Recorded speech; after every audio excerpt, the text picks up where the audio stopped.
যে কোনো জিনিস সবাই মিলে ভাগ করে খেলে আমার মনে হয় আনন্দটা দ্বিগুণ হয়ে যায়। আসসালামু আলাইকুম, কেমন আছেন আপনারা সবাই?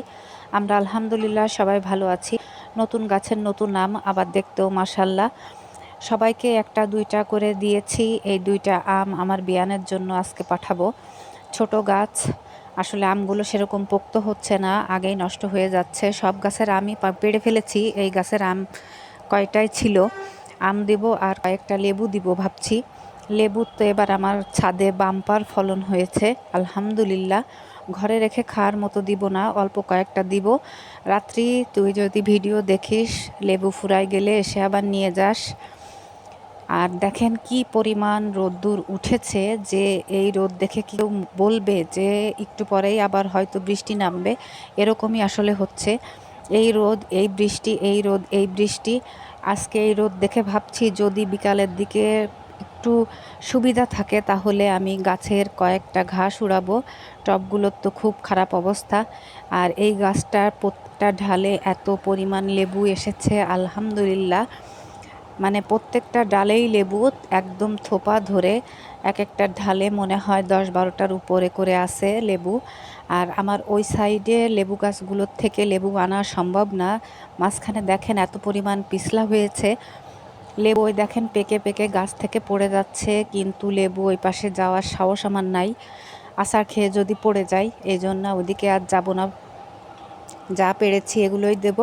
বিকেলবেলায় দেখেন একটু সুবিধা ছিল, আমি আবার কয়েকটা ঘাস উড়ানোর জন্য ছাদে চলে আসছি। আর আমার ছোট মেয়ে কুহু, সে আমাকে ভিডিও করে দিচ্ছে। ছাদে যখন কাজ করতে আসি সাহায্য করার মতো কাউকেই পাই না, তবে আমার কুহু কিন্তু আমাকে অনেক সাহায্য করে। সে আমি যদি বলি আমার টুলটা এনে দাও, কাইচিটা এনে দাও, ছুরিটা এনে দাও, সে সব রকমের হেল্প আমাকে করে। এবং আমি রান্না করতে গেলেও কিন্তু আমাকে সে অনেক রকমের হেল্প করে। এই ভিডিওগুলোও সে আমাকে করে দিচ্ছে। আমি সাউন্ড অফ করে দিয়েছি। সে এত কথা বলে, এত কথা বলে মাশাল্লাহ। আপনারা আবার বিরক্ত হতে পারেন, এই জন্য আমি সাউন্ড অফ করে দিয়েছি। ওইগুলো ছিল দেশি রজনীগন্ধা, আর এটা হচ্ছে ওই গ্লাডিওলাস। ম্যাজেন্টা রঙের ফুল হয় এই গাছটায়।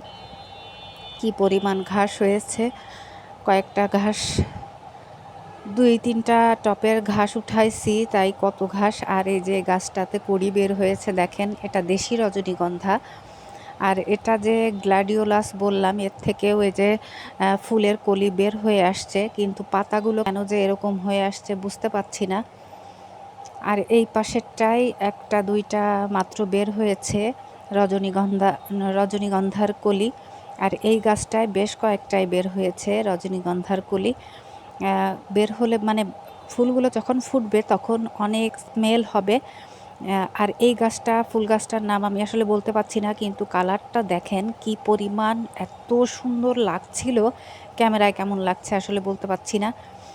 আর এটা হচ্ছে ব্লিডিং হার্ট ফুল গাছটার নাম। তার পাশেই আরেকটা, সেই যে নাম বলতে পারলাম না সেই গাছ। তার পাশে হচ্ছে পাতাবাহার গাছ। এই গাছটা আমার খুবই প্রিয়, আমার কালারটা খুবই ভালো লাগে। আর এই যে ব্লিডিং হার্ট এই গাছটা অনলাইনে 500 টাকা করে চারা আমার বোন আনছিল। ওর চারাটা মারা যাচ্ছিল, আমি আবার দুইটা ঢাল এনে লাগিয়েছিলাম আলহামদুলিল্লাহ। সেই ঢাল থেকে এই গাছটা হয়েছে দেখেন। ফুলের মাঝখান দিয়ে এইভাবে কলি বের হয়, আর ফুলের কালারটা কি ভেতরের, এই জন্যই মনে হয় এর নাম ব্লিডিং হার্ট। আমি এই যে পরিষ্কার করতে করতেই বৃষ্টি এসে গেল। আমি তো সব ফেলায় রেখে চলে আসতে হলো, সবই সেভাবেই পড়ে আছে, আমি ময়লাগুলোও তুলতে পারিনি। হঠাৎ করেই বৃষ্টি চলে আসলো।